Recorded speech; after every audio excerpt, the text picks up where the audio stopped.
All right, it's a little after 9 o'clock on Wednesday morning. Rob Mahoney is here. I'm bristling, Rob. So many, I'm like a volcano. I'm just about to spout lava of NBA takes. You were able to get some off on the Ringer NBA show a couple days ago. I figured I could facilitate for you today. I can be the Derek White to your Luka Garza, and you can just jack threes all pod long. In one-legged followers. Yeah. You like Alonzo Ball coming in, just trying to fit in. Absolutely. As everybody else gets shots. I have a 12 thoughts on big picture, all the stuff that happened in the last few days. And I'm going to start here because you didn't get to talk about this on the Ringer NBA show because it happened afterwards.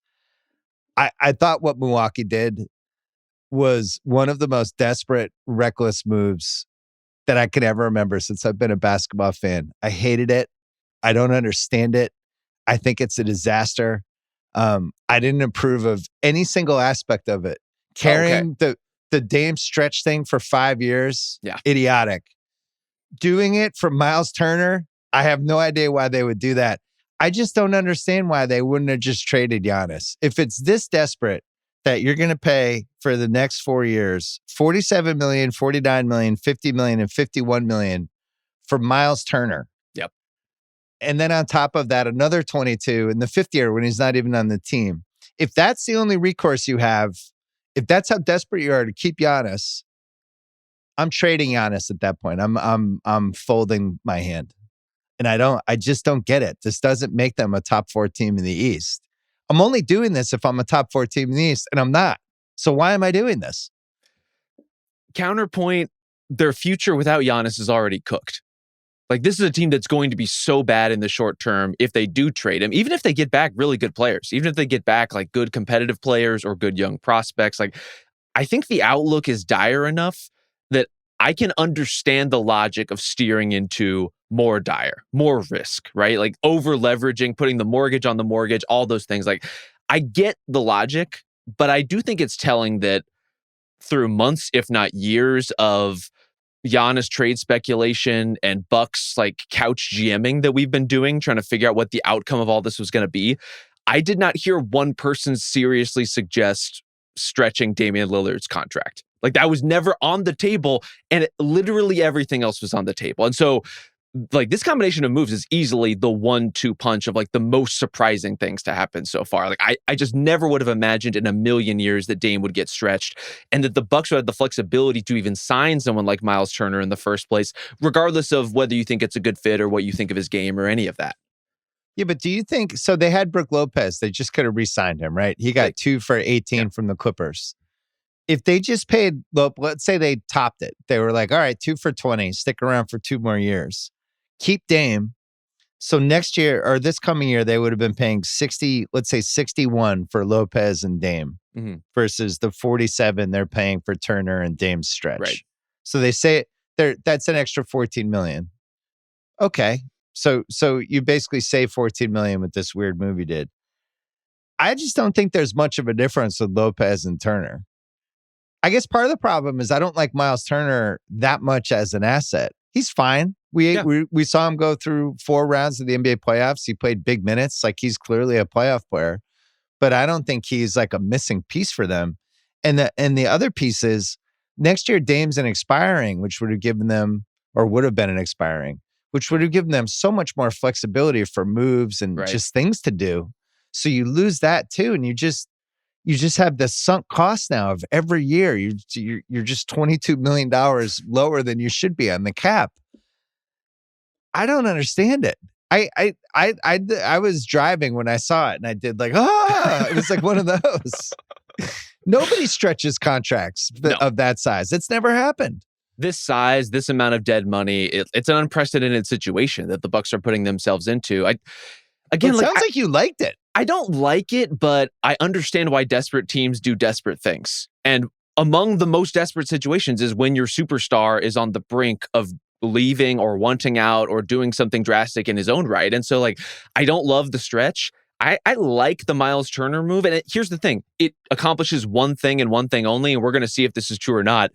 does it appease Giannis? Does it make Giannis happy? Is there something material about that change and that investment and that desperation that signals to him, okay, I want to come back and we're going to give this thing a try. I want to see how this works. And that to me is the biggest difference between Miles Turner and Brook Lopez. I think one difference is Brook Lopez just cannot be a 30-minute-a-game playoff guy anymore. I think he's a really good regular season player still.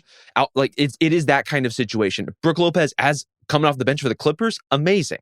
Great value on that deal. Still a really good rim protector, but limited in his mobility, clearly, as basically every player is his age.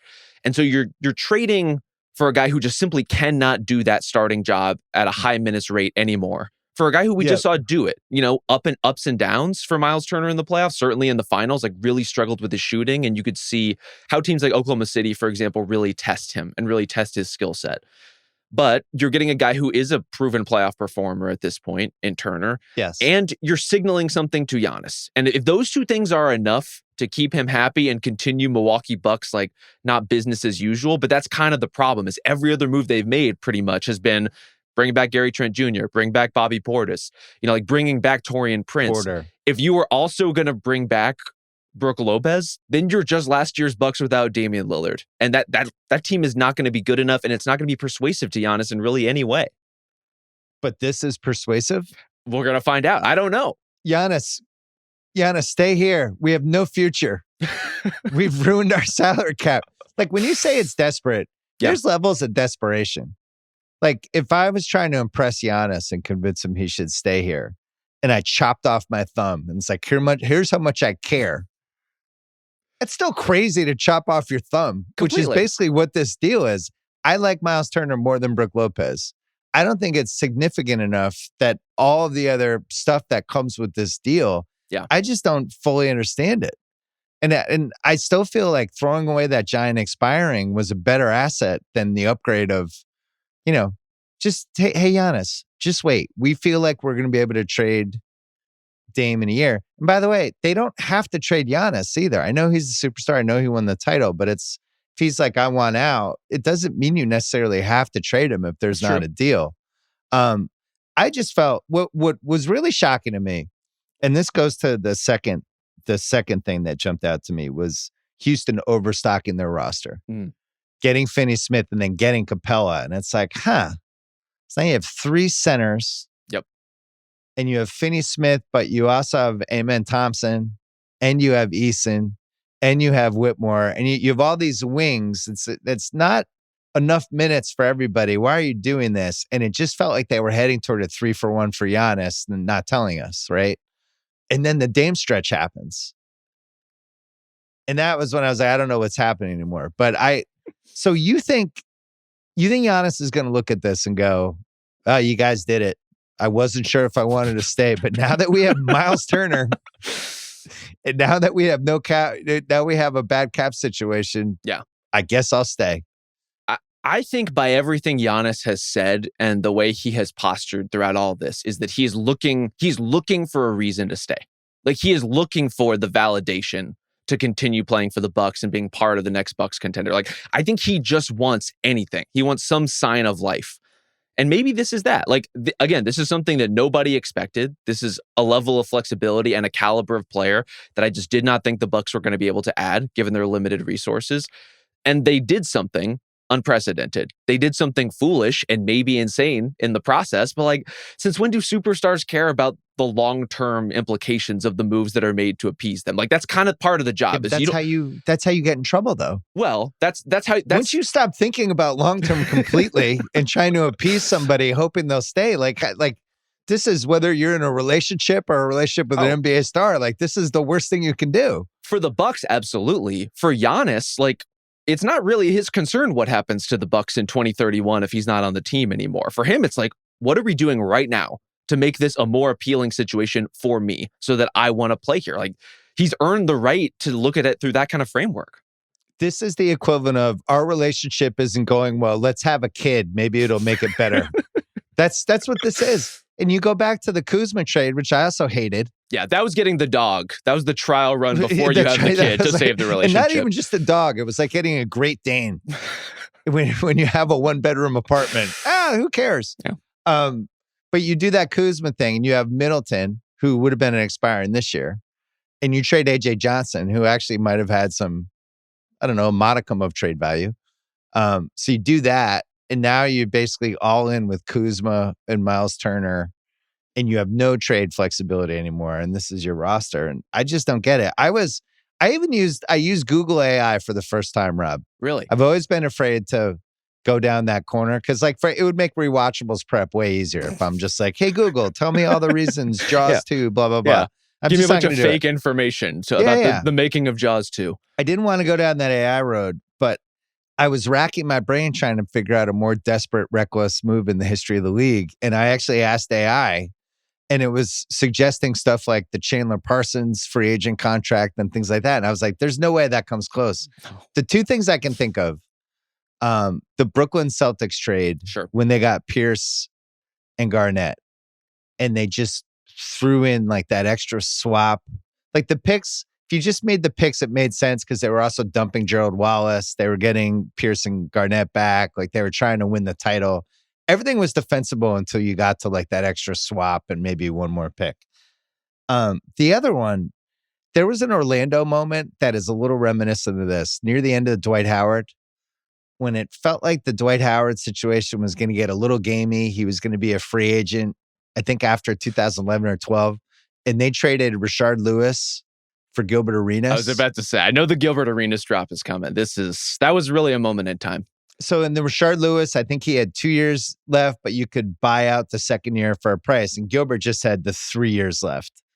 And it was one of those, hey, Dwight, look, we got Gilbert Arenas. And guess what? Dwight didn't care because if the team's not that good, the star's going to move on anyway. I personally think they should have just traded Giannis. I just would have done it. He won the title. I think the Bucks fans would have been okay with it. As much as I love stars finishing their career, if he wanted to go, then you do it.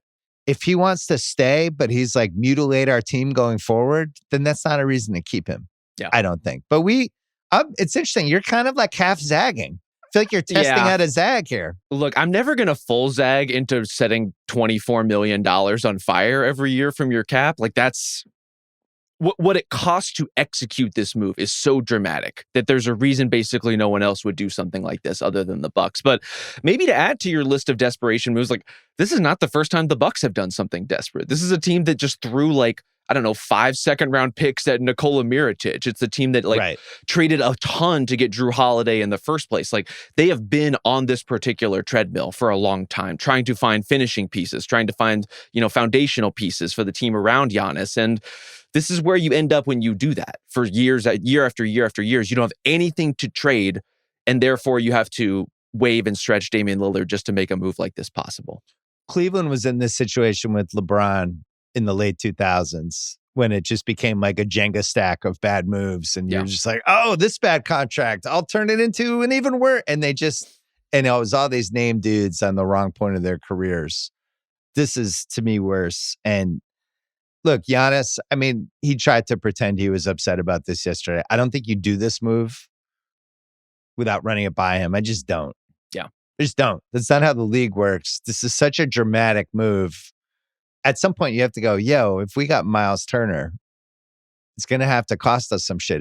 We won't have Dame next year. Right. We're probably going to have to get rid of him. Would that be cool with you? So I just feel like he has to sign off. If this bought you 2 years of Giannis, this full season and all of next season, is that enough? Is that enough to you? Like if you knew he was going to be on board and a Milwaukee Buck for 2 years, is that enough?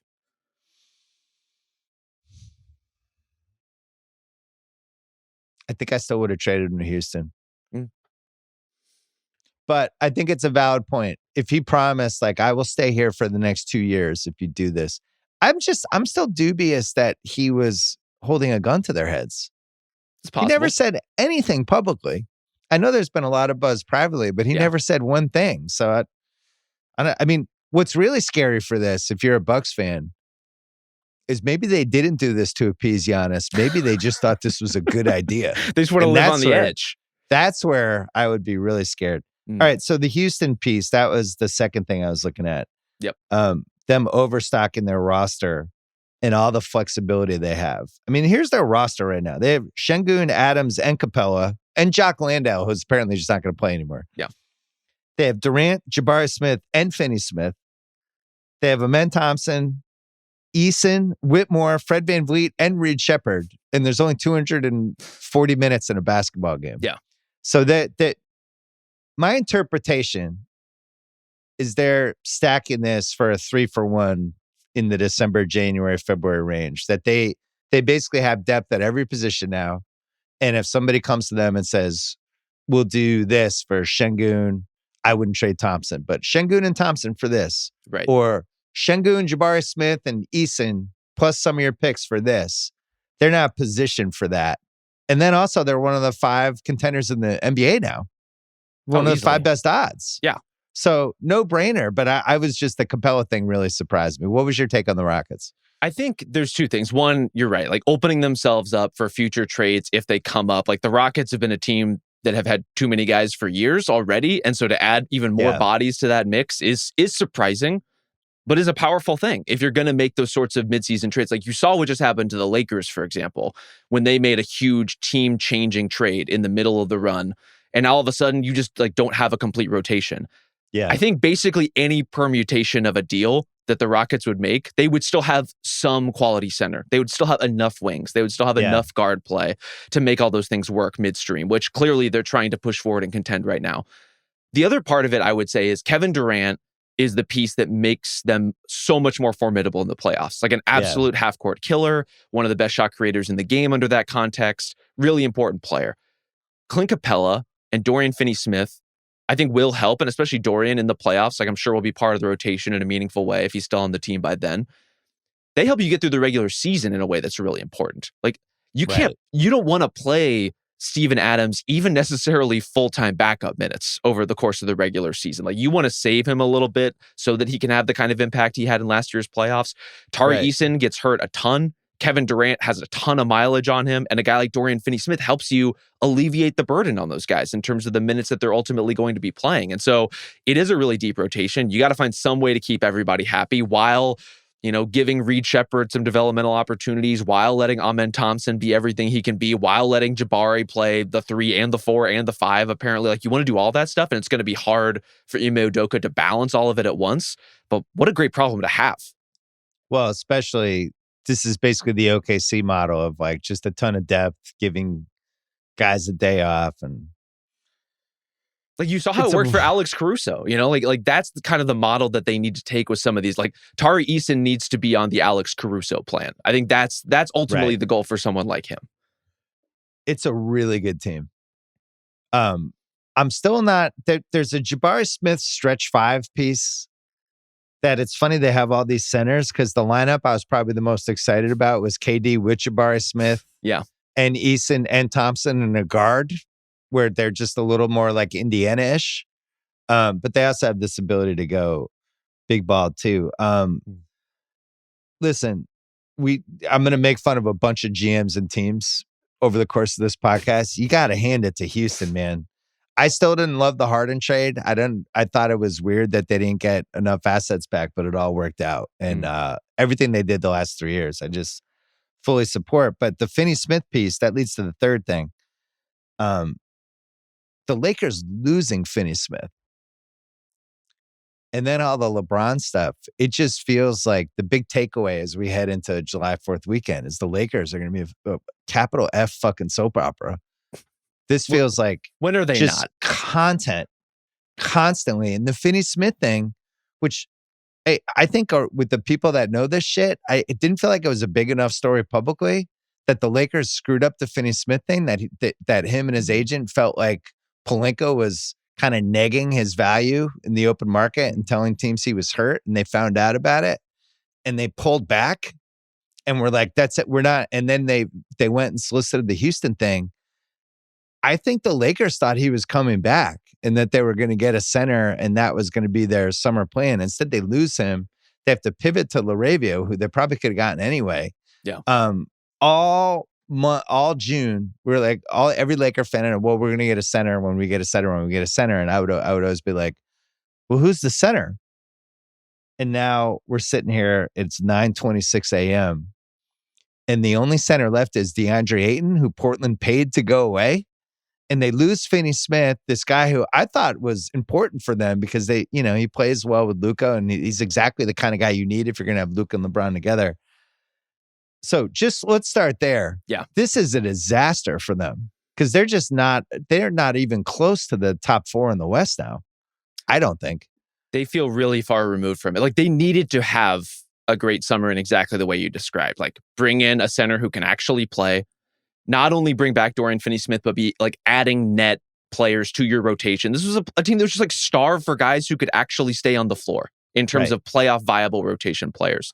So to lose Dorian Finney-Smith, look, he's an imperfect player. He's not the best defender in the league, but he's a very good one. He's not the best shooting wing in the league. He can be a little streaky, but he's certainly good enough for a team like the Lakers in their position.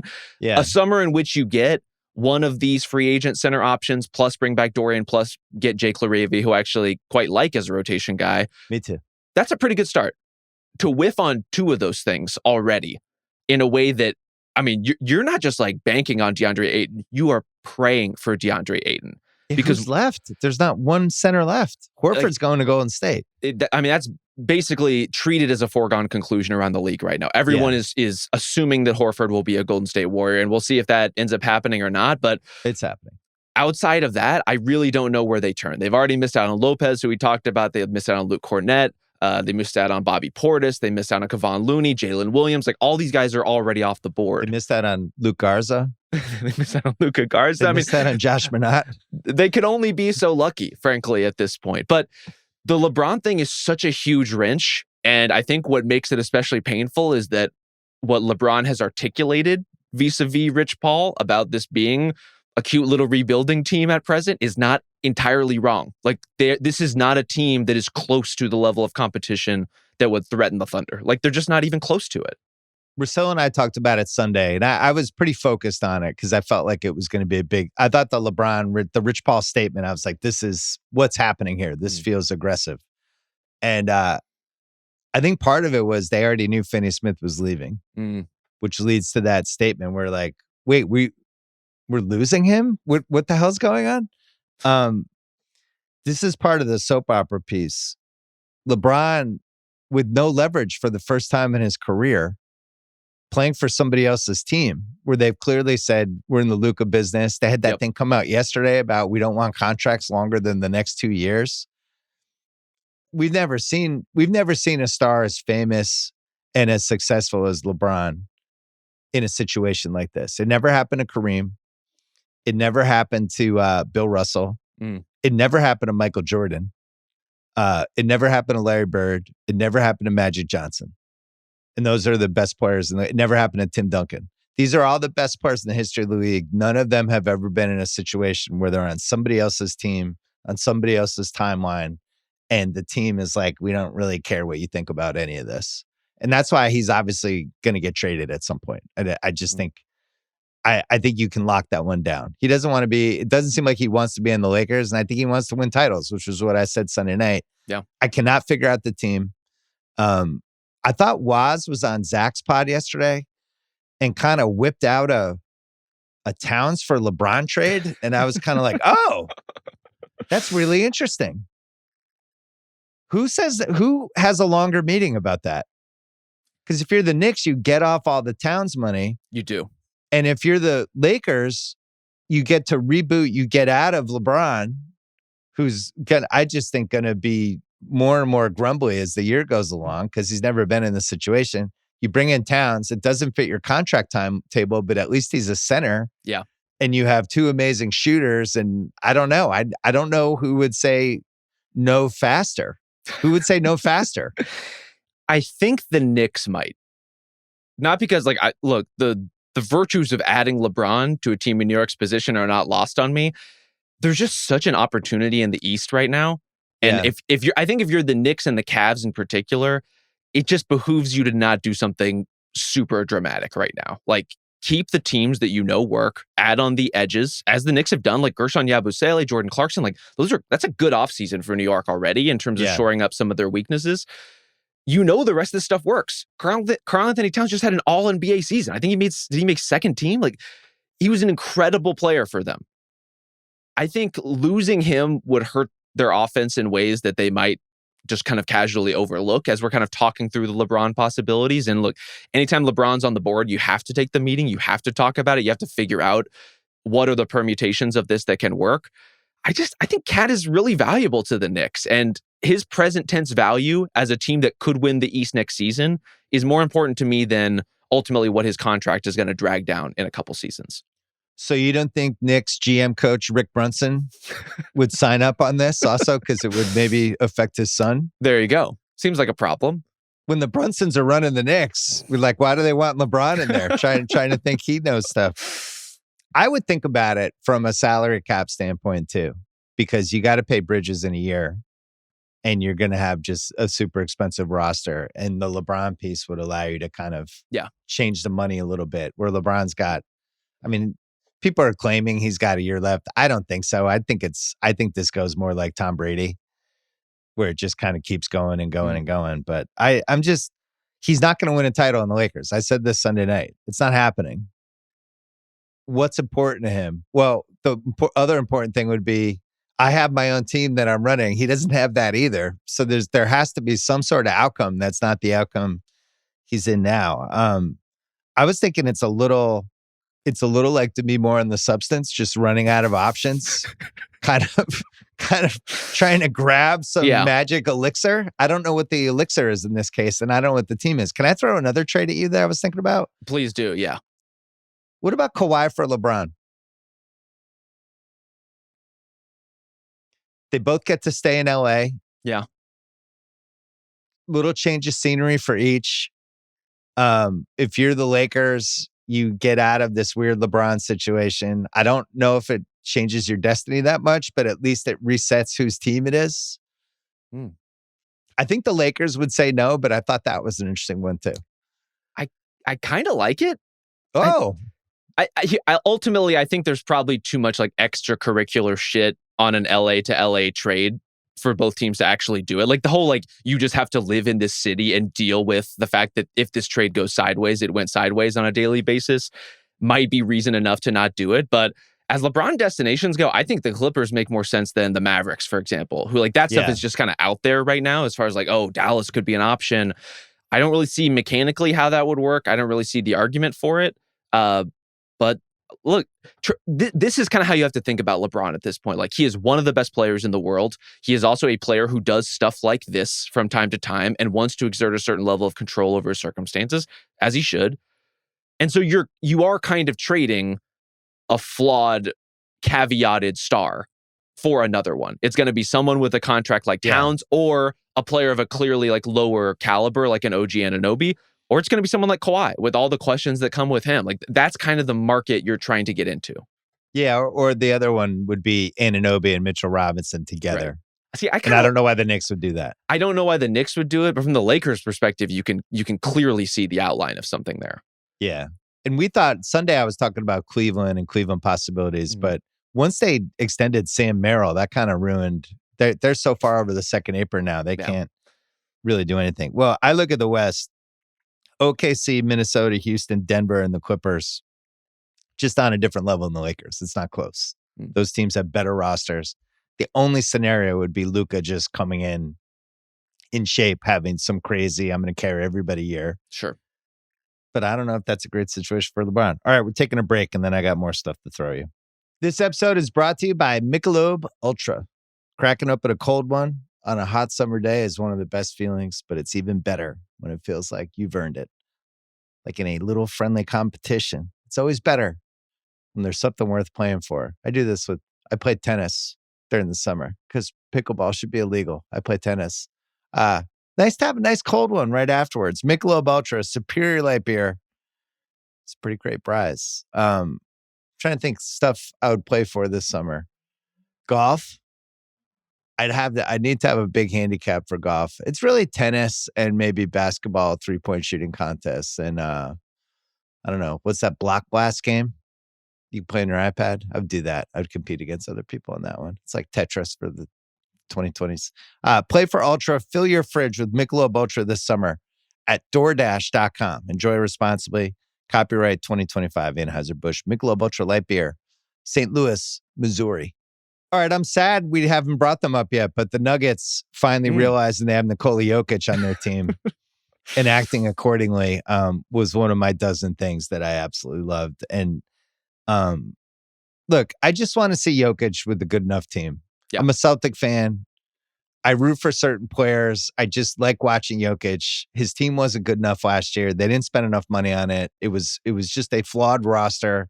They still took OKC to 7, which was a borderline fucking miracle. And you know what else is a miracle? Turning Michael Porter Jr. into Cam Johnson. Saving $17 million a year. And maybe, I don't know if it's necessarily an upgrade, because I do think Porter, if he's healthy and his shoulder's not fucked up, did some okay things for them. He sucks on defense. But this is a miracle for them to shave money. And then all of a sudden, now you get Bruce Brown and Tim Hardaway on vet minimums. You're able to trade Saric and take back Valanciunas' contract. And now I have a bench. Now I can take Jokic out of a game. I know. And run little 7-minute offenses around Jonas Valanciunas and actually tread water. This was incredible, Rob. They're plus 900 to win the title on FanDuel. I think they have the 5th best odds. I think that's the best value out of all the title bets. They were close last year. OKC would be a little better. We found out Jalen Williams was hurt during the whole second half of the season, which nobody really knew. But I love everything they did. And I'm sure you're a Cam Johnson guy. I'm sure you love the Cam Johnson on the Nuggets fit. Oh, definitely. And especially the idea of Michael Porter Jr. is a uniquely talented shooter and really one of the best shooters in terms of a guy who's that big who can also hit on the move. Like, this is not just like a pick and pop or stand still stretch 4. You can run Michael Porter Jr. off curls and he's a real threat.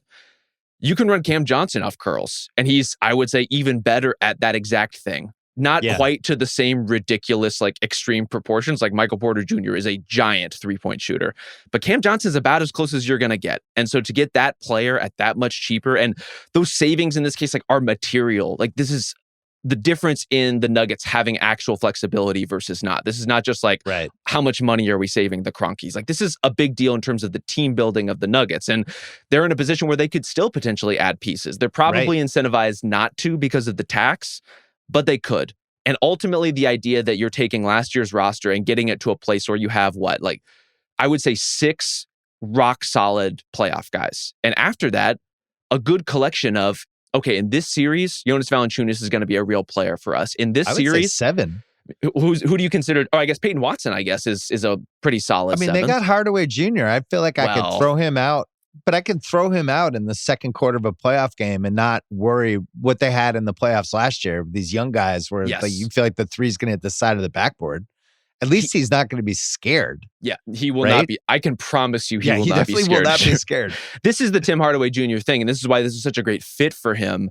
The less you have to rely on him, the better Tim Hardaway Jr. is. Just be a heat check guy for us. One of the things I love about what they did is that now they can they can take Aaron Gordon out of the game and put Bruce Brown in to do basically a short Aaron Gordon impression for 5-6 minutes, right? That's what he's playing off the ball. He's running the baseline. He's doing all that stuff. They can have the Cam Johnson basically in the Michael Porter Jr. role, but then they also have those young guys, maybe a year older. I know. That could be okay. And then they actually have a backup center that's not DeAndre Jordan, who might be able to come in and punish a backup center or a backup big guy for 5 minutes and make some points happen. And I still feel like they got one move left. Saric wasn't playing for them. No. The fact they got a rotation guy for Dario Saric, and I don't even know what the Kings are up to at this point in the game, but frankly, a miracle, given where Saric's trade value was. And there are a lot of miracles in this offseason. A lot of them had to do with really stupid teams.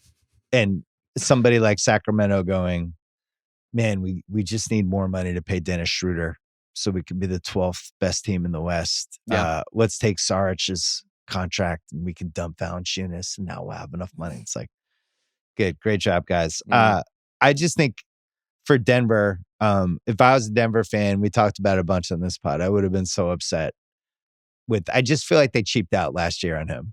Yeah. You have a guy like that who's a generational superstar. You can't cheap out. And they did. And it comes down to a 7th game in OKC that they got waxed in. But really, the first 6 games, a couple that they could have swung, I think if they had one more guy you could have relied on. Like so Bruce now Brown could be the difference between an OKC style matchup. And he's had a rough couple seasons, but just having like a live body in the way you described, who is doing some of the Aaron Gordon stuff and some of the backup point guard stuff and some of the Christian Brown on-ball defense, like that's a miracle of a player to get for the minimum. And somebody that fits in with your team perfectly. Yes, without a doubt. So the last thing they probably need is some sort of Jamal Murray, if he's out for 2 weeks, if you want to rest his minutes, if you want to rest him for a game.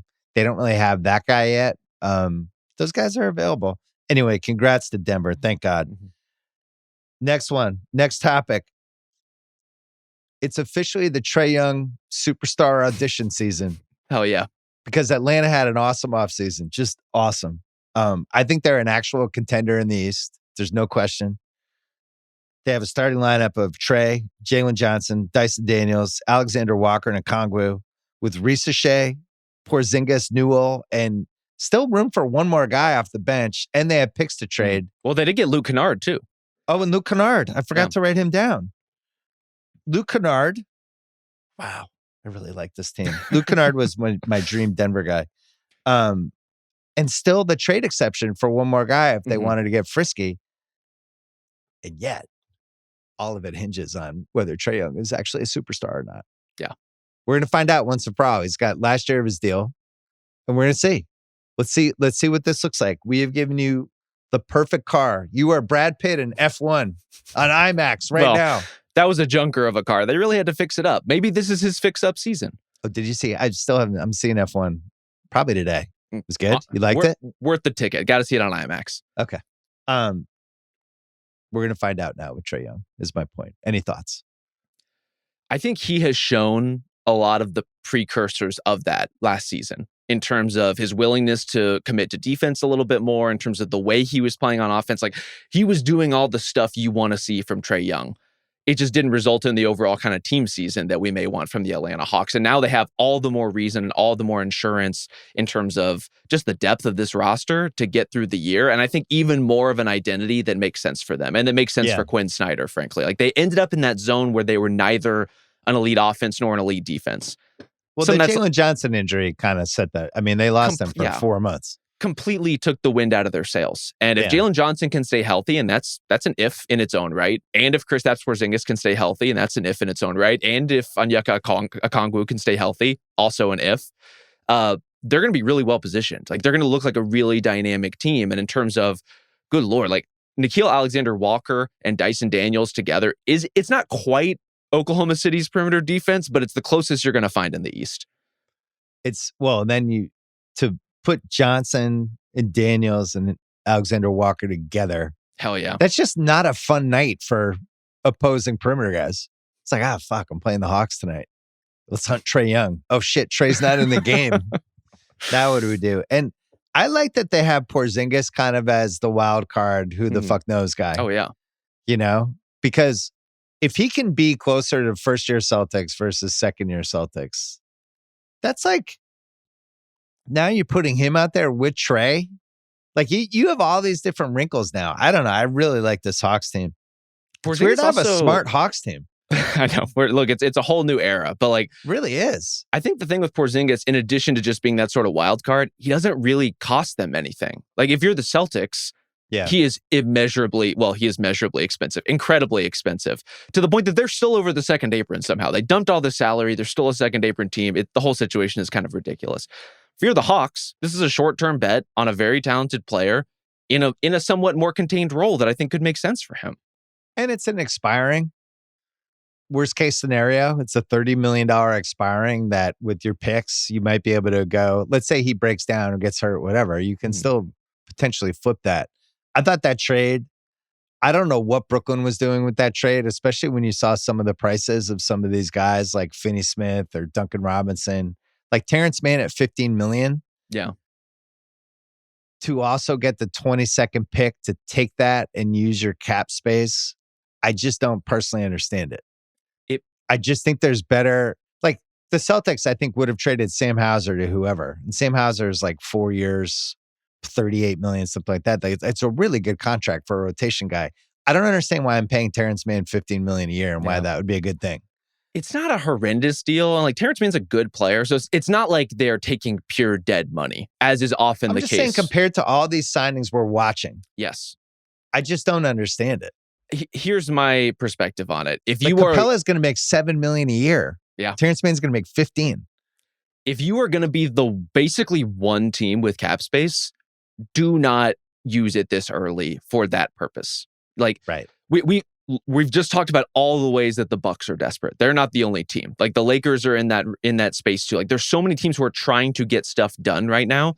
Yeah. And if you can just wait and not jump at Terrence Mann in a pick, then I think Brooklyn had an opportunity to play out this market a little bit more. But also, they had 4 fucking picks already. What do they need a 5th pick for? You already have 4. What are you doing? Just wait.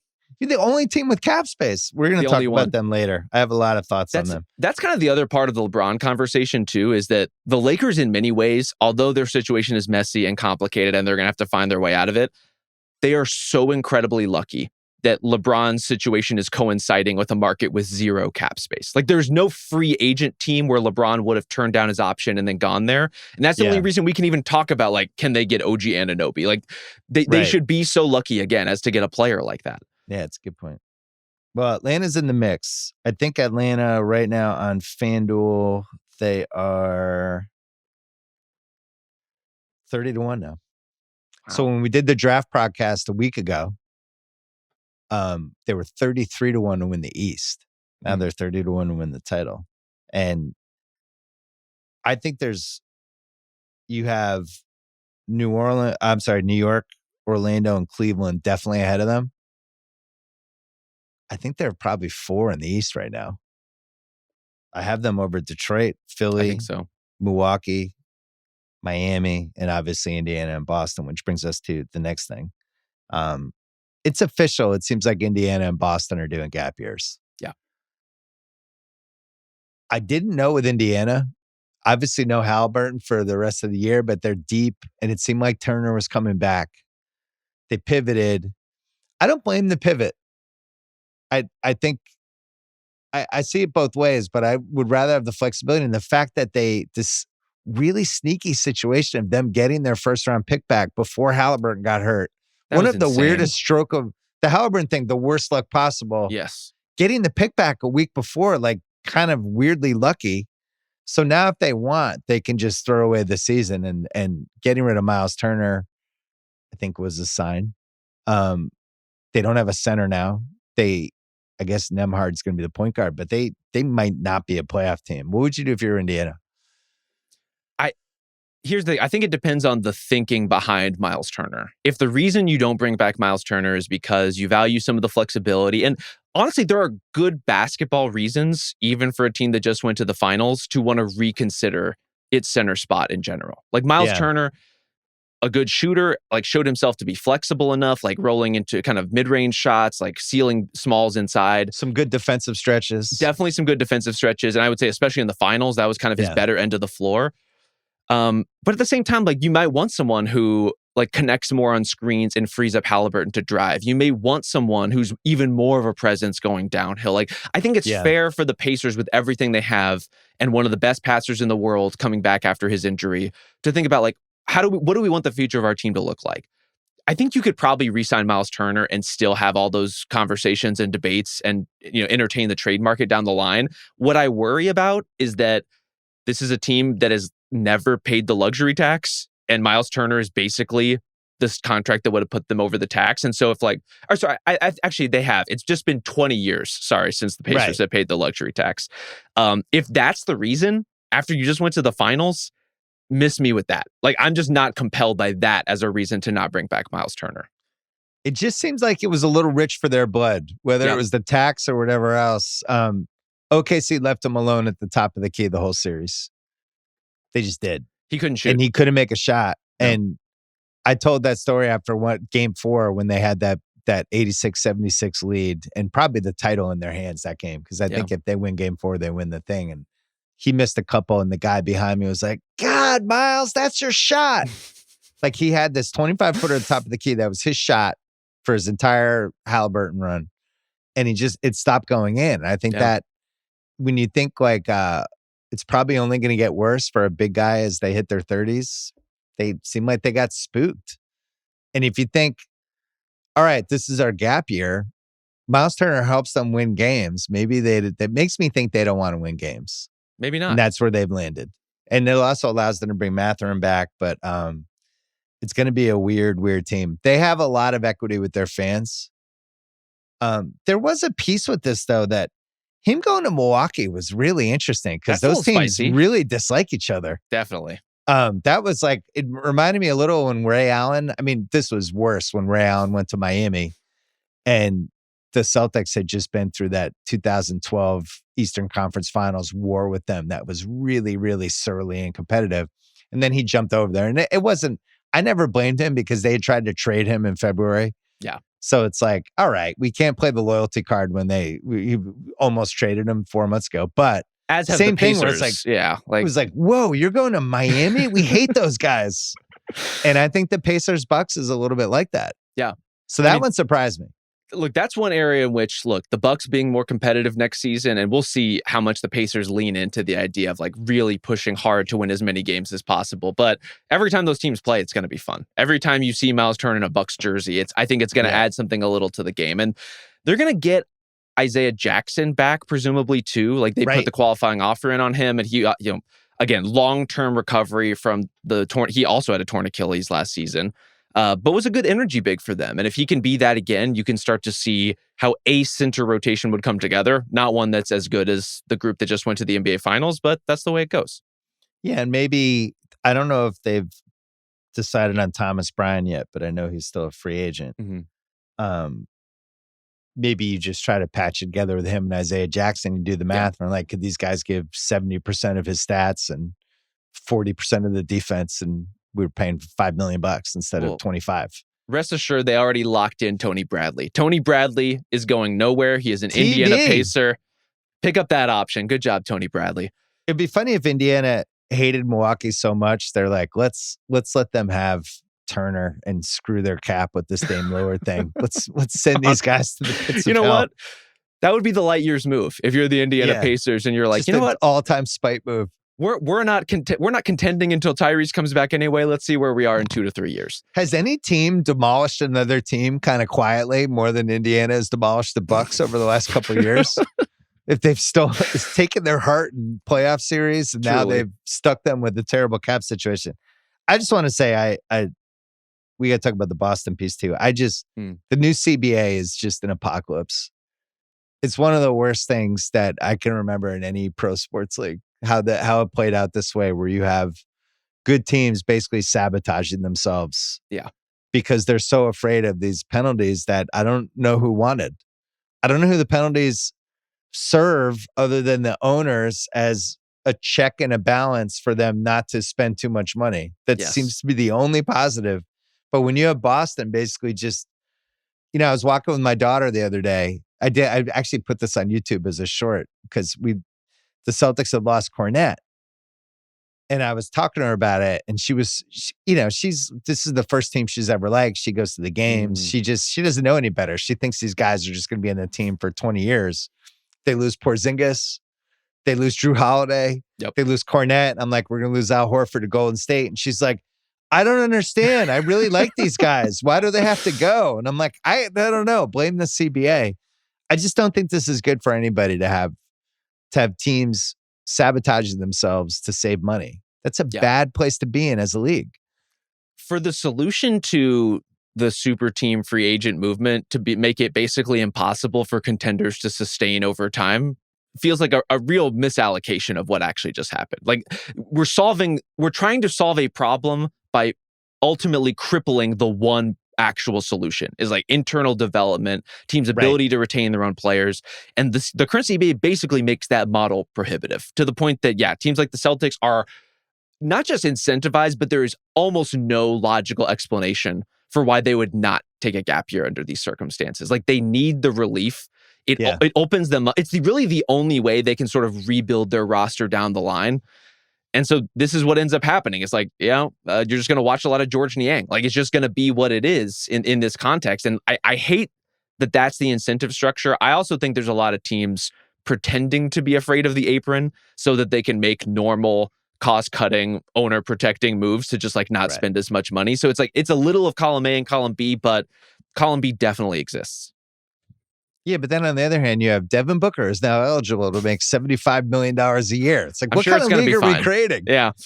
Shea just signed for the biggest contract in the history of the league, right? Yep. I just don't understand it. Do you think any of this, in terms of like making it impossible for teams to stay intact, does it suit our like short attention span TikTok generation of consciousness? Like if teams are going to just turn over every 2 years, does that kind of suit the way the world is right now? It's a good theory. I'm not sure it's intentional, but we ended up there. Well, but I think that's the bigger question. Who's driving this and who ultimately wanted it? Because my theory, and what's been told to me over and over again, is these are the smaller market teams who are really scared of the Warriors and the Knicks and the Lakers just being able to blow them out of the water, paying crazy money and making them look inadequate because they don't have the same deep pockets, right? Yeah. So that leads to whatever we landed with this CBA. But where we really landed was it's impossible to keep. OKC probably has the best chance with those three guys and how they structured these little $8 million, we give extensions. Our seventh guy is going to make $8 million a year. Our ninth guy is going to make $5 million a year. Our sixth man is going to make, and they've just have figured out a way to maybe pull it off. But think about it. They had to have one of the great watershed trades of all time just to be in that position where they got all these picks and two of them turned out to be Jalen Williams and what was the other one? Oh, and Shea. Oh, yeah, Shea, of course. Shea comes in it. That's a generational fluke. That's not happening again. Yeah. So you look at a team like Atlanta, and Atlanta looks like they're in awesome shape right now, and they did everything right. They're really, really smart. Well, what happens a year from now? They got to pay Trae Young. Yep. I think they have to pay Dyson Daniels. They're going to have to pay Risa Shea. And they're not going to be able to keep all these guys together. And if like that's the goal of the CBA, that's fucking idiotic. Celtics gap year. There's no other way around it. I'm surprised they didn't trade Sam Hauser. I thought that was going to be the last piece. Yeah. And I think that's a good contract. I don't know why Detroit wouldn't have traded for Sam Hauser over what they did with Fontenecchio, getting Duncan Robinson back. Why is Duncan Robinson making $16 million a year again? Didn't we already do this? Because Malik Beasley is enmeshed in scandal, I think is the reason for that. Would you rather have Sam Hauser at 9 or Duncan Robinson at 16? I would rather have Sam Hauser personally. And especially I don't understand that. For a team like Detroit, where part of the reason that team is successful and effective is like there aren't a lot of easy places to just attack. And Sam Hauser is like, he's not an all-world defender, but he's a better defender than Duncan Robinson. He's proven to be the kind of guy that when you go at him, he can hold his ground. It's just not going to be the case with Duncan.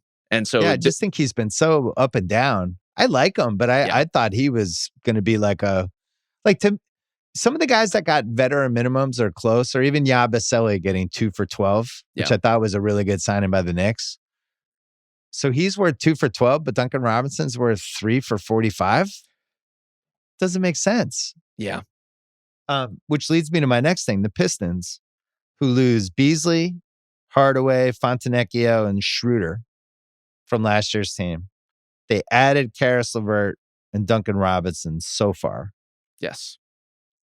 I thought they had the assets to make a real move, to do something, and they didn't. And I don't even think they went sideways. I think they probably dipped a level, but it felt, and maybe they believe in Ron Holland. Maybe they believe in Oscar Thompson and Jalen Duren. Maybe they don't want to do the big move yet. But if you don't do the big move yet, why are you doing this Duncan Robinson contract? I just felt like that's a team that should have aggressively gone after Jaylen Brown.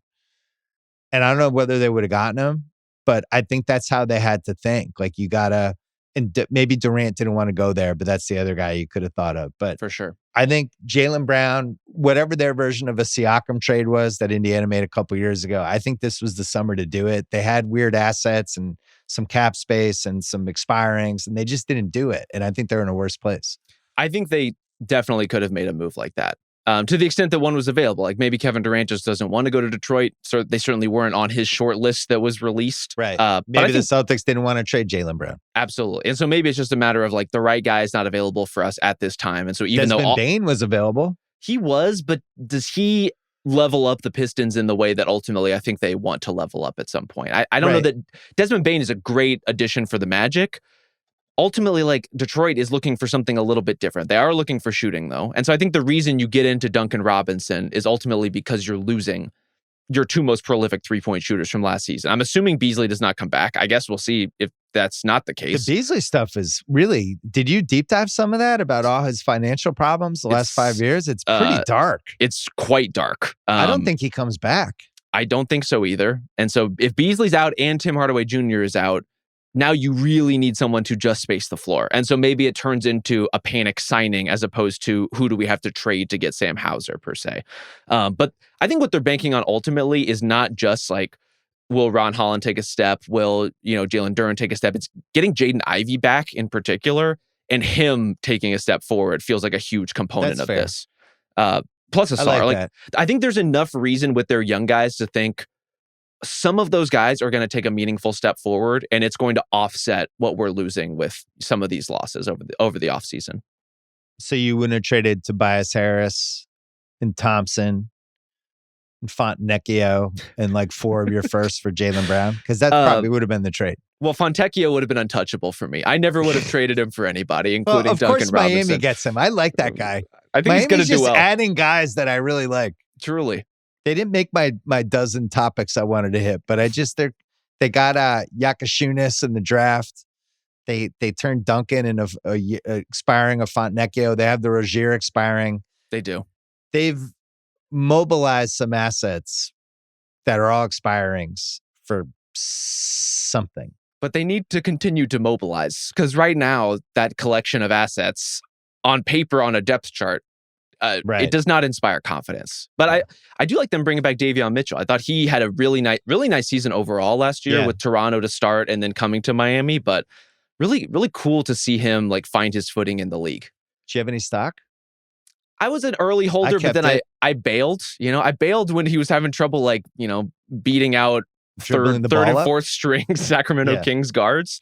But I'm back on board. I'm looking to invest again. One more break, and then we got to talk about the thing I'm the most excited to talk about. All right. Not the top topic, but my favorite topic. I think the Atrocious GM Summit might be coming back. Yeah. We have... Who's invited? We have 5 teams that have just said to it's like the American Express Black Card, where they're just like, yeah, I'm all in. What are the fees?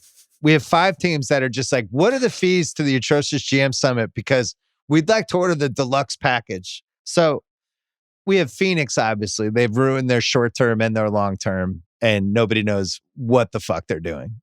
So there's one. Okay. We have New Orleans. They're zigging, they're zagging. It's like, here's Kevon Looney. He's going to play with Jeremiah Fears, who's 13 years old. We're trading next year's unprotected first. We're not in the MPJ for Cam Johnson, and you get an asset business where they could have done a better version of the trade with Trey Murphy. They're not doing that. They're trading McCollum. They're getting Jordan Poole back. They're all over the place. Nobody can keep track of it. The league is like, who's running this team? What's happening? Did they know they could protect picks? So there's 2. Chicago feels like they're being run by an AI engine that broke.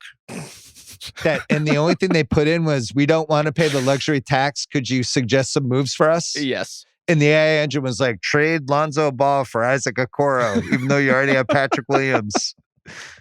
Do that. Can you make any sense of that roster? No, I What cannot. is that roster?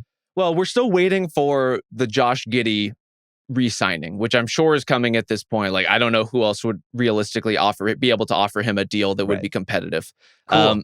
If that turns out to be a really rich, above market contract, I would be even more at a loss as to what they're doing. And this is a team I already just do not fundamentally understand the motivations of the moves that they make, except that they are pointed pretty squarely at can we be the 9th best team in the Eastern Conference perpetually? until the day we die. Can we just go 40 and 42 and not pay the luxury tax forever? Everyone has a dream, and I salute them for committing to theirs. In what world would anyone want to pay $29 million a year for Patrick Williams and Isaac Okoro? Like, can you imagine doing that in a league where the salary cap, where smart spending has become more important than ever, and this is their idea to do that? And I actually liked Lonzo in that team. Oh yeah, and for Cleveland, that was a godsend. It was like, oh cool, now we can let Ty Jerome go, and we'll just replace him with Lonzo. The most charitable way you could interpret it for the Bulls is we traded for a guy who is just like more healthy and available to play than Lonzo Ball has been. Cool. I still like Lonzo Ball better. I still like the guy who actually changes something about your team and the complexion of it versus, as you said, kind of shorter Patrick. You know what? I actually like Isaac Okoro better than Patrick Williams. I don't know where Patrick Williams fell. I do too. I don't know where he fell in your worst contracts draft with Wasenhouse. Top 5. I mean, it's a real doozy. It does not make any sense. $90 million for 5 years. I don't know who they were competing against. And you just had to give him the player option. It was very important that you give him the player option. And then they had that goofy draft. Or why didn't they do the Derek Queen trade? They could have traded the 12th pick to New Orleans and got New Orleans' first next year, but they never seem to do anything. So they're a must for the Atrocious GM Summit. That's 3 teams. Sacramento, going from Fox and Halliburton to overpaying Dennis Schroeder, who I think this is now his 8th team. And I kind of like Dennis Schroeder. I don't know if I like him for 3 years, $48 million or whatever he got. Yeah. And now you just have this expensive roster that, are you the 11th seed? Are you the 13th seed? What do they think's going to happen with this team? Who wants to see all these players together on the same team? And there's a lot of like rumored activity around them trying to basically dump Malik Monk in various trades. Yeah, why? I don't really understand, other than there's just like a bunch of guards that they're trying to find minutes for, including, Devin Carter, who didn't get a fully healthy rookie season. So like he's going to get a chance to kind of come back and prove something. But this is just like a bad outcome for so many of these guys. Like I was really hoping post Bulls that DeMar DeRozan and Zach LaVine would get chances with winning teams again. That Zach LaVine would go somewhere like Denver and we'd be like, oh my God, this guy really is one of the best shooters in the world. His head is screwed on straight. Like everything is finally clicking for this guy after years and years in various wildernesses. Has not happened, clearly. DeMar DeRozan could have helped any number of potential contending teams.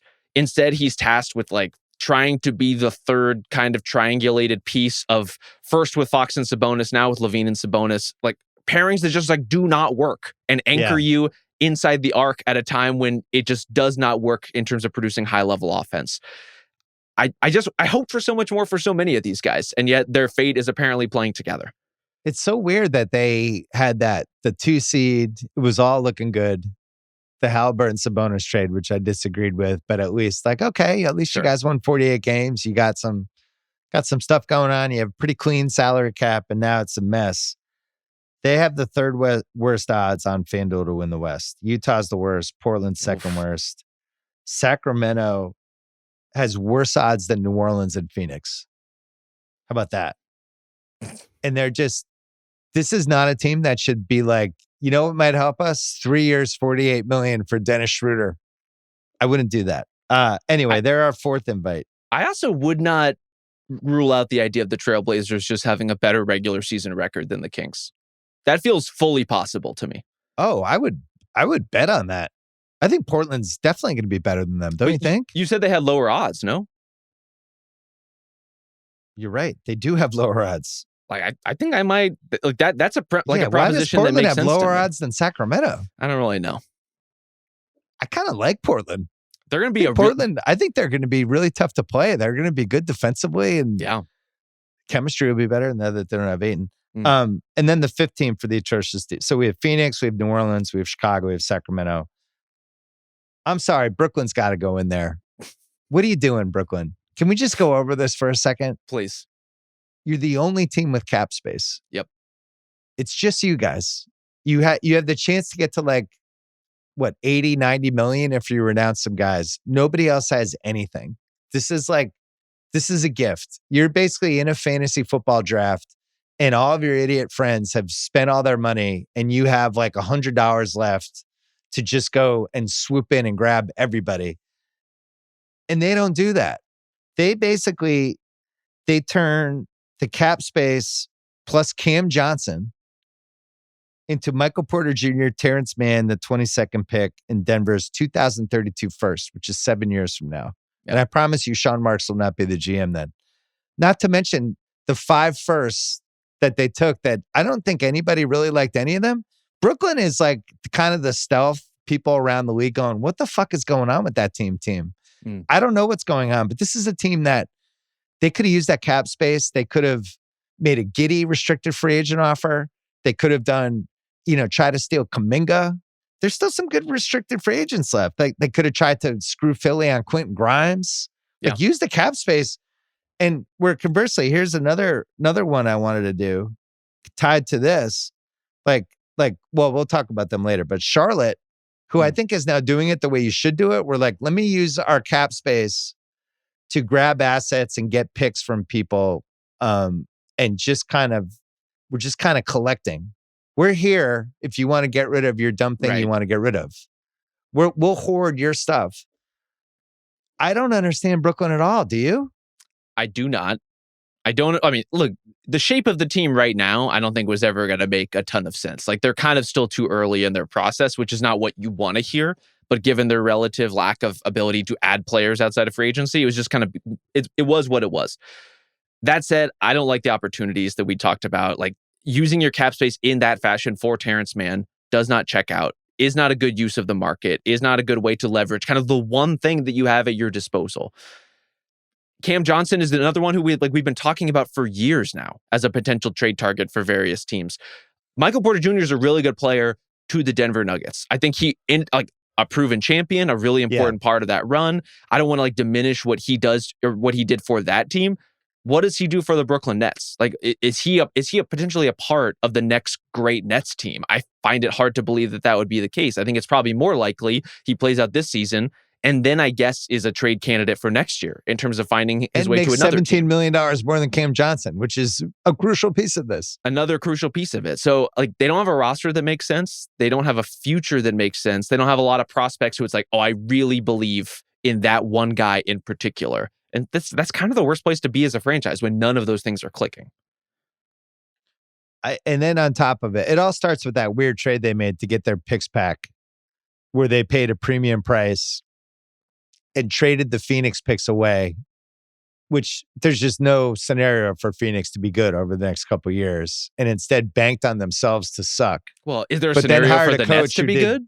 Well, but last year they hired a coach who made them so competitive they had to start turning a major league, and they end up with the 8th pick instead of a top 5. So this is the year that they're going all in on. We only have 4 tanking teams. Yeah. That's going to be one of them. But I just we have news as we're talking that Mike Brown is officially the Knicks coach, which we were expecting for a while. So Mike Brown and Rick Brunson will now be running the Knicks. I disagree with everything Brooklyn's done. I didn't like their draft. I didn't like how they use their cap space. I would have gone after Kuminga. I just feel like Kuminga's sitting there. I guess. But even if it's 1 year, $25 million, why not? Maybe there's something really there. I just why am I doing Terrence Mann over Kuminga? So I get the 22nd pick. So there's 5. Can you make a case for Milwaukee as the 6th after that Dame Lillard trade? If we need, I feel like I need 7 teams to have an official Atrocious GM Summit. To hit the quorum. Yeah. Is Milwaukee invited now? After the Kuzma and Dame Lillard stretch, but also the Dame Lillard trade itself? Yeah. Well, the Dame so you would invite them? The Dame trade, I would have done. I would have traded for Damian Lillard in the first place. I still see the logic in that. That one you can sell me on. Kuzma, okay. I hated that deal. We were covering it with Waz at the deadline pod the moment it happened. Hated it. Waz was on an island. He was on Kuzma Island, and now Kuzma Island has been overrun by the ocean. Yeah, he is marooned. We will not be sending the rescue boat for Waz on Kuzma Island. Sorry, sometimes you do it to yourself. Yeah. This one is tough because I think it really does depend on what you think the brief for that job is. If you're the general manager of the Milwaukee Bucks, is your job to retain Giannis at all costs, to retain one of the best players in the world, one of the best players in the history of the league at all costs? Right. Or is it to care about what your team is going to look like 3 years from now? I think different general managers, and especially in different markets, see that job differently and see that brief differently. And so from our perspective, this is a rash, crazy, just like completely unprecedented and insane move in terms of the amount of money that they've just added to their books that will be completely dead. But if it works in terms of keeping Giannis, maybe the results just edge you out of the atrocious GM conversation. It sounds like they're a fun ad. We could argue about whether they did a good job or not. Yeah. Just get them a boxed lunch, put them at the table, and we'll have a conversation. I would love, as my last team, I would love to invite the Toronto Raptors if we need to get to 7. The Brandon Ingram trade seems hilarious now. They trade a first-round pick so they can acquire Brandon Ingram and then give him a 38 this year, 40, and then 41. So basically 3 for 120. Yeah. And now we've seen Julius Randle sign for 33 and Naz Reid sign for 25. And some guys even going Miles Turner around 25. And I think as an asset, he's in that range. So that he's overpaid. They're paying quickly $32.5 million a year. They're paying RJ Barrett 27.7, 29. They're paying Pirtle 19 and 19 and then just gave him an extension for 26, 28, and 30. And then they gave Scotty Barnes a max. Scotty Barnes is going to be making $51 million in the 2030 season. They've somehow managed to overpay their top 5 players by 20%. And I think that earns them an invite. They have somehow wound up on Spotrac's total cap allocations in terms of the commitments for that roster. The Toronto Raptors have the 12th most expensive roster in the league right now. They are just below the Denver Nuggets. They are just above the Sixers, the Magic, the Kings we were just talking about, the Clippers, the Rockets, the Wolves. This is a wildly expensive team for a lot of guys I kind of like to sometimes like to like. There's no one who you're over the moon about, save for, I would say, Scotty Barnes' long-term potential I am bought in on. I think Scotty Barnes is already a very good player, will be even better than that. But as soon as you start making those sorts of financial commitments to Emmanuel Quickley, a guy who, it's I really liked him as a Knick, and then all of a sudden you have to pay him $30 million. That's a different thing. As soon as you're importing Brandon Ingram to bail out an offense that had nothing going for it last season, you've kind of lost me. And frankly, I think you've lost the plot a little bit. And so there's a lot of good players here, but they're not good players that I think make a lot of sense together. I say this, look, Raptors fans, I know the late season defense really popped. I know it worked really well. I know there's a vision here for a thing that could happen. Some late season, look at the Raptors buzz? There was a little bit of sneaky top 10 defense late in the season kind of push. I don't think that's a lasting foundational element of this roster that you can just sort of hang your hat on. This is a team that has to go in and prove it all over again and prove that it can be something cohesive that can actually have any kind of results whatsoever. And for that to be one of the more expensive rosters in the league, I think is a little bit crazy. This team had 2 playoff guys that we know are playoff guys because we watched them in the playoffs play each other in OG Anunoby and Pascal Siakam. Yes. They traded both of them. They turned Anunoby into Quickley and RJ Barrett, and they turned Siakam into a number 1 pick and some crap that they then turned into Brandon Ingram, who I don't know is a playoff guy. Whatever their roster is. So right now in FanDuel, these are teams that have better odds than them to win the East. Cleveland, New York, Orlando, Atlanta, Boston. Don't understand that. Philly, Detroit, Milwaukee, Indiana, and then Toronto. So they have the 10th best odds to win the East. And I'll book those bets from anybody. Anyway, that's our Atrocious GM Summit. Well, you know what's crazy about this summit is that almost all those teams have already recently fired general managers. And Toronto, Masai Ujiri's just out the door or are about to. But some of those got fired 3 months ago, and the new people who have come in have already taken up the mantle. Really a true passing of the torch moment in terms of you know what? We're just going to keep the seat for the New Orleans Pelicans. And one person, one is going to follow the other. I'll be quick on the rest of this. So Cleveland didn't overreact. Mm-hmm. Congrats to them. I think they're the East favorites. They basically turned Ty Jerome and Okoro and Alonzo. Other than that, trust the process. I don't think teams do this enough. Rousseau and I talked about on Sunday night, in the 80s and the 90s when you didn't win the title, it was oh my God, what are we, and the Lakers, trading Byron Scott. They wouldn't have done that. And Cleveland didn't overreact. I think they're still the favorites in the East. I don't know. Are they technically the favorites? Yeah. They would be the team if my life depended on it, I would pick. And I think they're fine. And they just need Garland to be healthy. And, they got sucker punched in the playoffs. And it was embarrassing, but maybe ultimately a good thing for them. Minnesota and the Knicks remain legit contenders, which I wasn't positive would be the case as we headed into the offseason, right? And we don't need to belabor this, but Minnesota kept Randall and Nas, and the Knicks got Clarkson and Yabusele. Yep. They finally have a coach. I would say, would you agree with this? It's Minnesota, the Knicks, Houston, and Cleveland, one level below OKC. And Denver. As our next four. And Denver. Yeah, my bad. Yeah. And Denver. So that's the next five after OKC, with OKC levitating above everybody. But yes, Minnesota, Knicks, Houston, Denver, Cleveland. I think that's the next five. I think OKC is levitating above everybody, but it is cool that Houston and Denver are taking a run. That they are adding pieces, that they are gathering momentum, that they're saying like we think there's an opportunity to challenge even a team as great as the Thunder. Like that's an exciting thing for the league. Right. Well, what's interesting is FanDuel, and this is betting behavior, right? It's not them putting the odds. They're just trying to get bets. But they have as the top five, Oklahoma City, Knicks, Cleveland, Houston, Denver. But Minnesota's not 6. They have Orlando with better odds, and then the Lakers, which is just Laker fans betting them. But they have Minnesota at 17-1, and Denver's at 9-1. Orlando's at 12-1. But so the betting public doesn't seem to believe in Minnesota in the same way. But I think keeping Randall and Nas and kind of the nucleus of what they had, I do think they should be in the conversation, right? That's not crazy. I mean, Vegas just doesn't love Terrence Shannon like we do, you know? True. The Luke Garza thing, maybe they got a little scared off.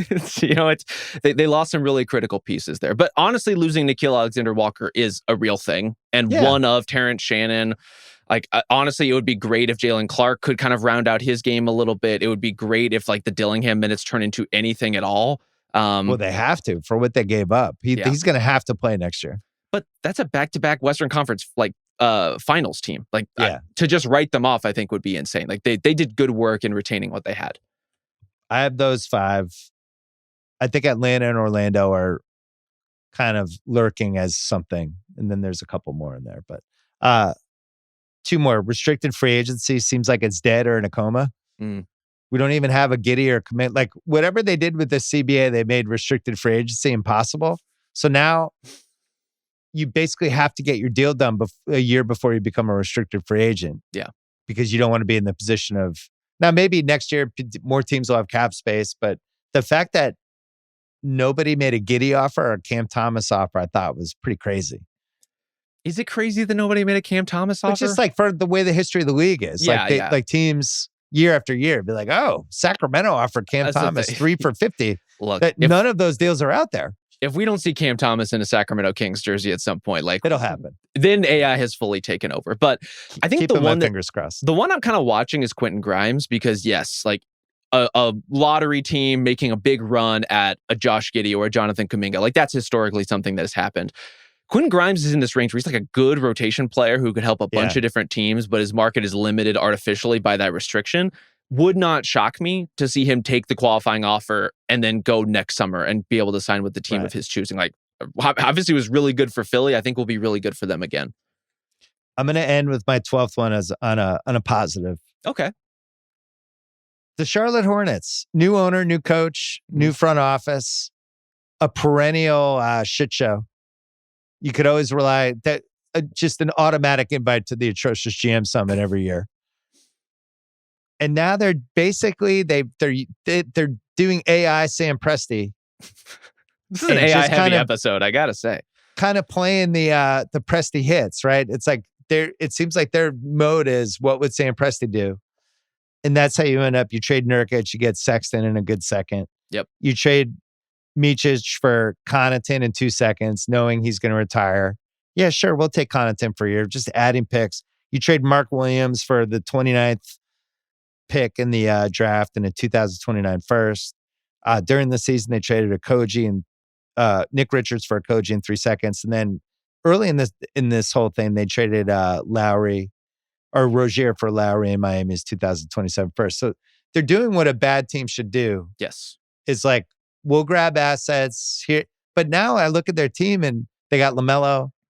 They have Miles Bridges, who was good last year. Knipple. They have Brandon Miller coming back. Yeah. Somehow had the same wrist injury as Jalen Williams, who played all through the season.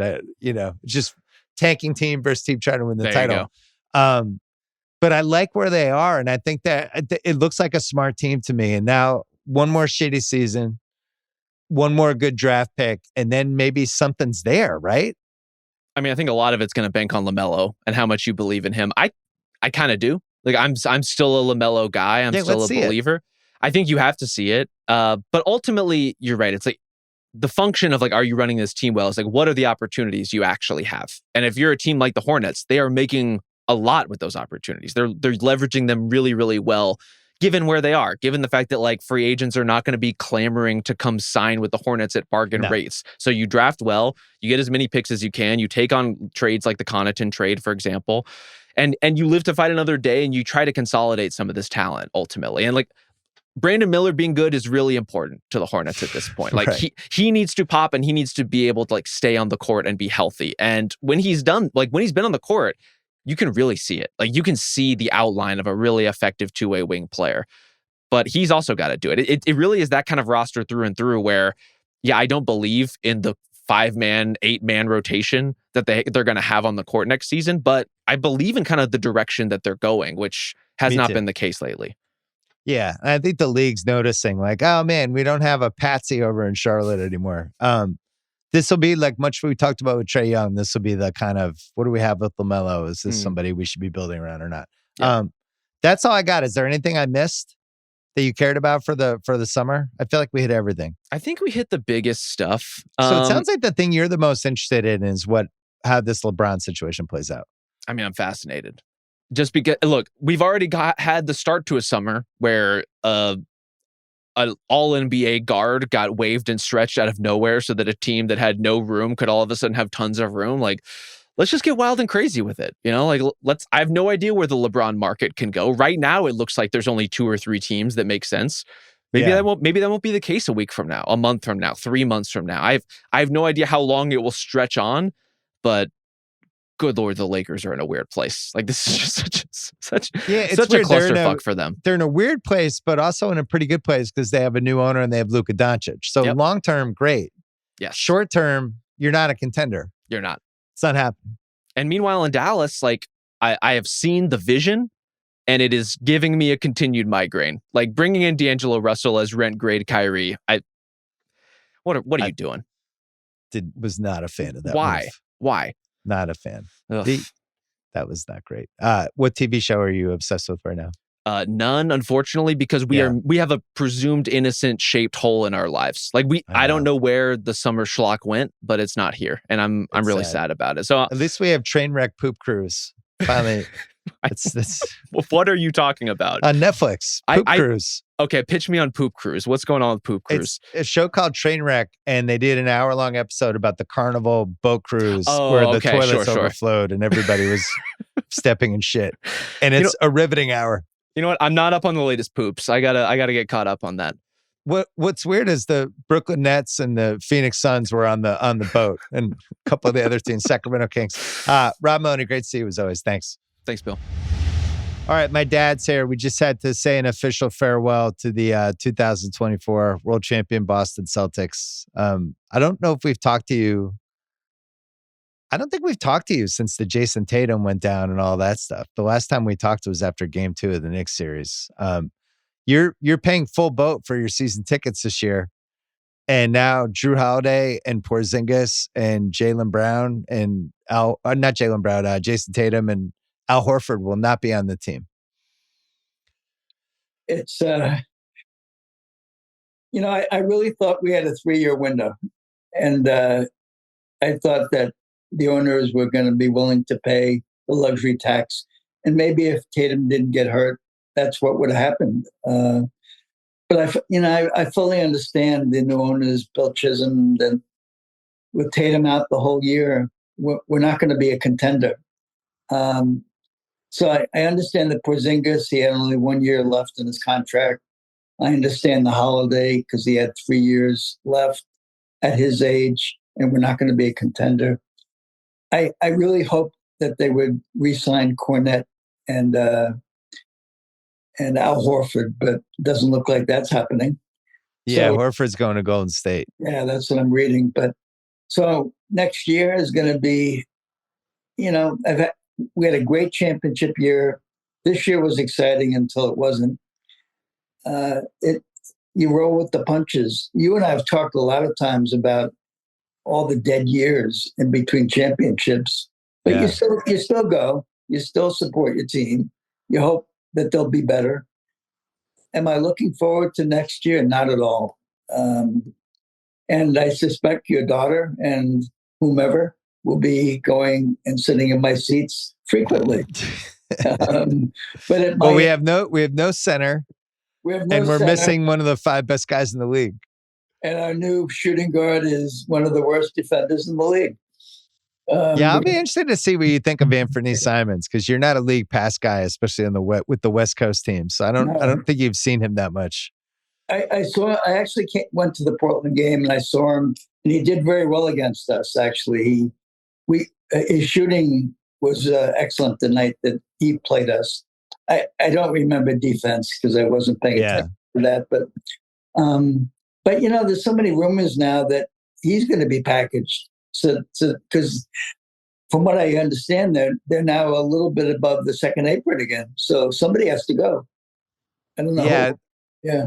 I thought they would trade Hauser, and I was surprised. Rob Mahoney and I just talked about it. I thought he might go to Detroit, but they ended up doing Duncan Robinson instead. But I still feel like Hauser is probably going to get traded, would be my guess. Or who's the other guy we got from Atlanta? Niang. Yeah, one of those two. Their salaries are pretty close. I guess Hauser's better, though. He's a better player. Yeah, so I'd rather keep Hauser and trade the other guy if there's a market for him. I was excited for the other guy because to hear you try to pronounce his name all year was exciting. Where did you land on?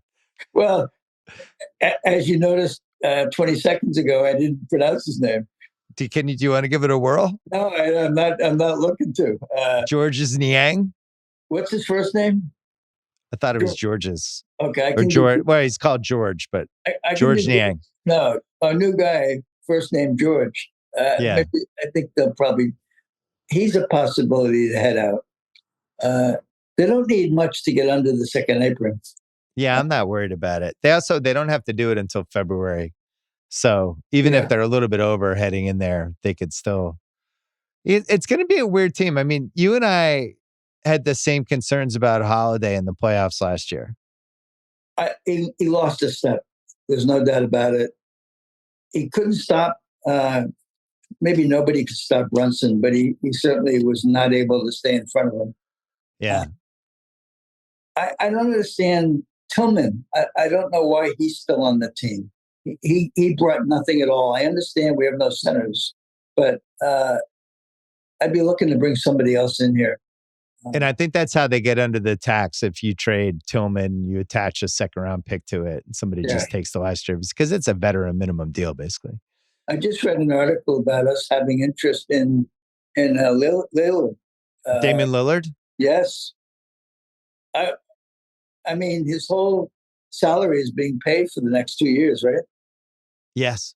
Can you see him on our team next year when hopefully Tatum and Jaylen Brown are helping? He wouldn't help with the defense, I'll tell you that much. It would be kind of like when we had Dana Barros 30 years ago, just somebody coming in and shooting some threes. To me, I think he's going to be in LA or Portland. I don't think we have actual interest in him. The big thing Rob Mahoney and I talked about, if Detroit had made a run at Jaylen, would the Celtics have considered it? Were the Celtics considering Jay? They're not going to say anything. Nothing leaks out of the Boston things, but were they considering this would be the year to make the Jaylen trade if you were going to do it? Well, but you and I talked about it before Tatum's injury. If we had gotten bounced out by the Knicks, which still would have been possible, even with a healthy Tatum, would Brown have been the one they moved on from? And after watching awful games from him in the playoffs, Well, he was hurt though. It came out after the fact that he had a torn meniscus. So I really don't think he was healthy. Yeah, I understand that. You know what's funny about you and Jaylen Brown? You've just been watching him for 9 years. Yeah. No. Now the thought of an offense revolving around him is going to be hard for you in your late 70s. Well, I've had these guys over the years that have driven me crazy. Tony Allen drove me crazy. Marcus Smart drove me crazy. Yeah. Jaylen Brown, he can't dribble. He can't make free throws. He's a turnover machine. He's a black hole. And sometimes he's great. I don't know what to make of it. I remember Rick Roby was another one way back when that drove you crazy. Rick Roby would come in, just miss 2 footers, and and then we traded him for Dennis Johnson. Well, when you've been in a season together for 52 years, I have a list. Yeah. I don't want to go through the list. I kind of went through it a little bit right there. But one of your favorite guys to complain about was Todd Day. Remember that? What was it? One Todd Day season? Well, Todd Day. We were terrible though. Sidney Wicks, Curtis Rowe. I mean, yeah, those are bad ones. But some of those guys are bad because lack of effort. Others are bad just because they make so many mistakes. Yeah. Well, Jaylen's a weird one because he really is one of the best 20 players in the league. But if you catch him in the wrong night or the wrong quarter, he becomes the most frustrating guy. Yeah. You could possibly have. And then all of a sudden he's awesome again. And I like him as an individual. I think he's extremely bright. I like what he has to say. It's just some nights he doesn't have it. And it's tough to sit there. I hope they keep him. I'm on the record. I would love Tatum and Brown, especially now that they're able to get out of this luxury tax hell for a year. There is one more thing I would like to bring up that. Yeah. Okay, we have this non-contending team. Maybe we're going to be 5th or 6th seed, maybe 4th. I don't know. No, we won't be in the top 4. Okay. We have a coach who's going to have to coach this year. I think we won the championship based on some extremely great players, and he did fine. This year, the New York series was a disaster, coaching-wise. And next year, maybe we'll really see great coaching with a team that overachieves. Maybe. It sounds like you've demoted him to the second row again. No, I'm not yet. Not yet. You kept the seat open for him. Yeah. Well, we talked a lot about those first 2 Knicks games since they happened, which is when they lost the Knicks series. And especially after watching the Indiana Knicks series, when Indiana's just pushing the pace, right, trying to use Towns and Brunson against the Knicks, which worked. And then we were going back to us walking the ball up and shooting threes with 4 seconds left on the shot clock, which was it was a godsend for the Knicks, taking 34 threes in the second half of game 1. Right. And it's like literally the one thing the Knicks needed us to do, we did. And you were like, well, we have a coach. Where was he? Yeah, I was. And you have 20-point leads in both of those games, and you keep walking the ball up and shooting threes and no timeouts, and the players don't change their pace. And there was a lack of strategy. And did that upset me? Of course it did. I'm not the only one. Yeah. So I don't know. It's going to take a pretty good coaching job this year to get us into the 5th seed. Don't you think? Yeah, I don't see any way they're a top 5 seed because I think Detroit's probably above them too. And then you move into that Toronto, Miami kind of group. But we can't be finished with our moves. We have no center. Well, we have Keita and we have Luke Garza, who I think you're going to like. We have, Luke Garza. I liked him in college. I remember you and I before that draft talking about him because he was the college player of the year, and he's the typical college center who did very well. And then he gets to the pros and he has no 3-point shot. And he got buried on Minnesota. They had he didn't get to play. Well, he's not quite tall enough either. He's not 7 feet tall. And but the group that we have now cannot sustain a whole season I don't know what move they make. Maybe there's no move. Maybe this is it. I don't think the only thing I could see them doing is a Simmons trade for somebody who's cheaper, or it's just something where they shave $4 or $5 million off and Simmons isn't expiring, something like that. I don't see anything else other than sticking somebody with Tillman and giving them a pick to take the contract off. But I'm talking about a center. I mean, I know Clint Capella. There are no centers. The Lakers can't find a center, much less us. Yeah. You wouldn't if we signed DeAndre Ayton, I think that would be assisted living time. You'd drive you right in there. You wouldn't be able to handle it. Yeah. Talk about like no effort, guys. Yeah. Portland paid him to go away. No, he's not on my list, but Brook Lopez, I would have taken a flyer on. He gives 100%. Yeah, but that was 2 for 18. We didn't have that. We would have had it if we traded Hauser, traded. True. You could have manipulated it to bring in a center like that for a 2-year period. Chris Boucher, Larry Nance signed. Yeah, there's no centers left. Yabusele would have been fun, ironically, as a small ball center, but the Knicks took him. Ironically, what did he get? 2 for 12. Yeah. Okay, 2 for 12. We just signed these 2 Minnesota guys who stink for a total of $11 million. We don't know if they stink yet. They weren't getting PT. They might be. You don't trust Brad Stevens? Don't be surly. Well, when you and I talk in January about these 2 guys from Minnesota, remember what I had to say. Listen, I think you're going to like Josh Bernat. He's like a high energy guy. You usually like guys like this. He's like a really tries hard offensive rebounds, flying to the basket guy. He's your kind of guy. So I don't know if you'll like Garza. He's like Hugo. He's a high energy guy. Hugo. This is rough. So we have that. We have the Red Sox. Do you feel better about the Devers trade or no? He hasn't really hit for the Giants since they made the trade. It's a very strange place to be. We have no number 4 hitter. Anthony's starting to hit a little bit. Yeah. But I never wanted Devers to fail in San Francisco. I just don't understand how it all fell apart like it did.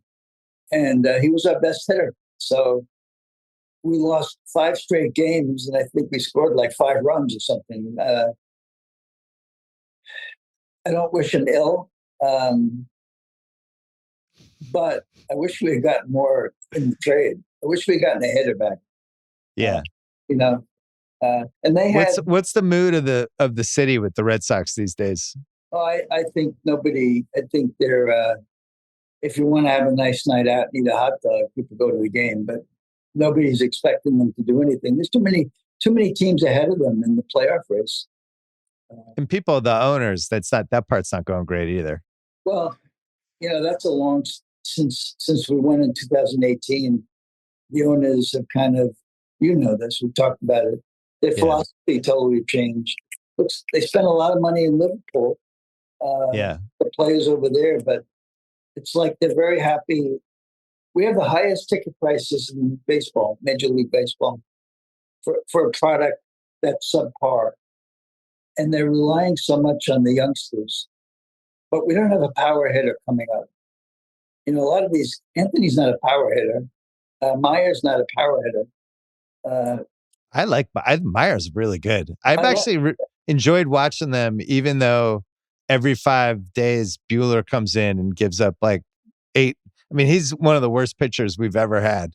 Well, to the point you feel bad for him. Like it's really rare we're starting pitchers where I feel bad for the guy I'm watching.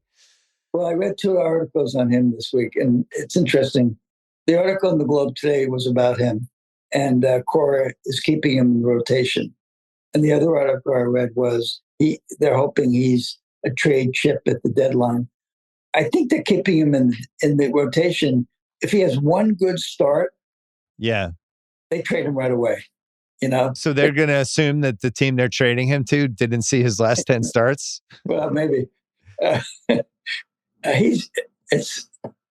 Well, Giolito got shelled like 2-3 starts ago, but other than that, he's been okay the last 7-8 starts. No, he's been okay. They've really had disappointments with Bello, and obviously how is not even back yet and getting lit up in the minor leagues. He made the All-Star team last year, and everything fell apart. It's hard to understand that one. Tough time for the Red Sox, and then the Bruins. They trade Marchand. He goes and wins the Cup with Florida, and then re-signs with them. But they got the BC kid. You were excited about that.